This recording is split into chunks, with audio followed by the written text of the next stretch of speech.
Hi What's guys, how are what's you? the Mary Sue, Rachel? So it's a website run mainly by women and non-binary people who talk about entertainment and Awesome. politics and everything through a geeky kind of lens. Awesome. Oh, Well, to start, I decided to wear glasses because of your character, Eric. I was like, I'm not putting on my contacts. I'm gonna wear my glasses for these interviews. I Um, decided to wear my glasses so I could see you. that's what you have to do sometimes. Yeah. But I really love that this show, while yes, it's a plane crash, so it instantly feels like Lost, also is mixed with the most dangerous game because these people are being actively hunted. And so I wanted to know for you guys as actors, what part of the acting process kind of allows you to put the like your brain clued into the fact that these people are being hunted when you're doing these scenes? Is that something that you prioritize, or is that something that comes just through the scene work that you guys are working on? hmm.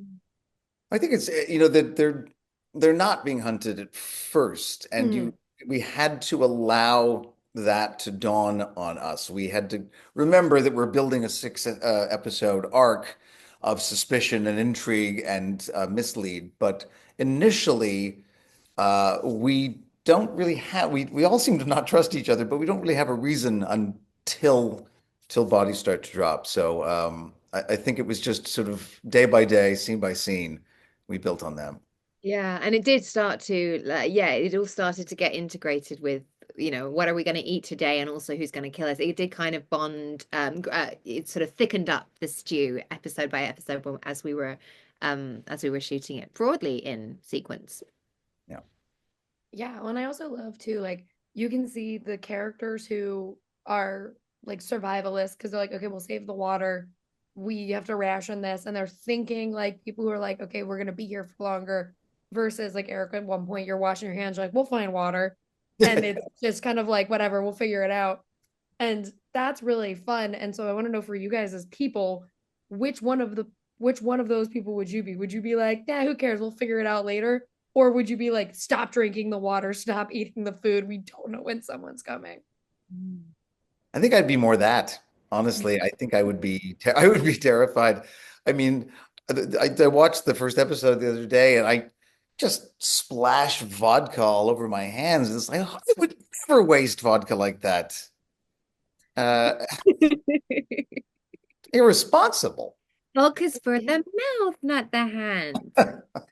That is true. That is so true. Matter of fact, I feel the same. I feel like I got lost for about 20 minutes on a Welsh mountain about a month ago, and I was so embarrassed because I freaked out. It was that basically it gotten dark and we were lost. And I said to the person I was with, "I'm not okay. I'm freaking out." And I had already started thinking like we had this thermos of tea, and I was like, we might have to warm ourselves with it. And then when we got home, I was so messed up. I had to do like star jumps and dry retch in the toilet. So yeah, I don't think Like I don't in Wow. that situation. go to survival immediately, but like very unhelpful survival, apparently. Yeah. And that's just Wales. I mean, Yeah. imagine. You were not in a jungle whatsoever. You were Yeah, just in Wales. very lovely countryside retreat.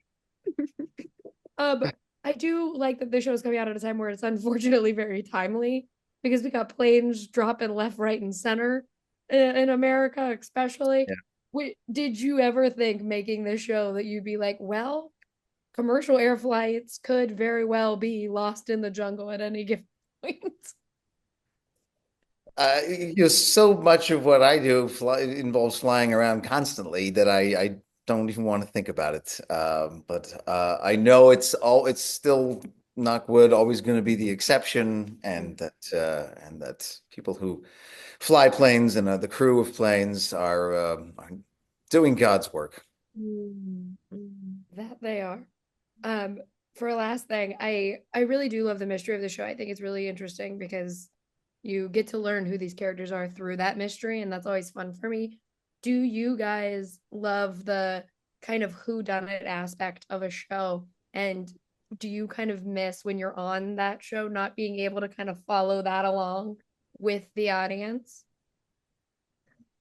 I I mean, think it's right. There is an enviable experience that we missed out on, but we did have it at least with reading the scripts. And Anthony's scripts are so beautifully constructed that it did feel like super compelling, even just with a cup of tea on my sofa reading them. So I had a mini version of it, but yeah, I do envy the audience to get to see that. And I like being part, despite the fact that Anthony has pieced it together on the page, it's up to us to make sure that the choices we make physically, little ones even, add to that, add to the mystery, help to tell the story properly. And so I love the conversation that comes with, as Lydia described it before, like an intricate puzzle like this. We all have to be part of it, and I love that. Yeah, I cannot wait for everyone else to get to see Nine Bodies. And thank you guys so much for talking with me today. I really appreciate it. Thank you. Thanks, Rachel.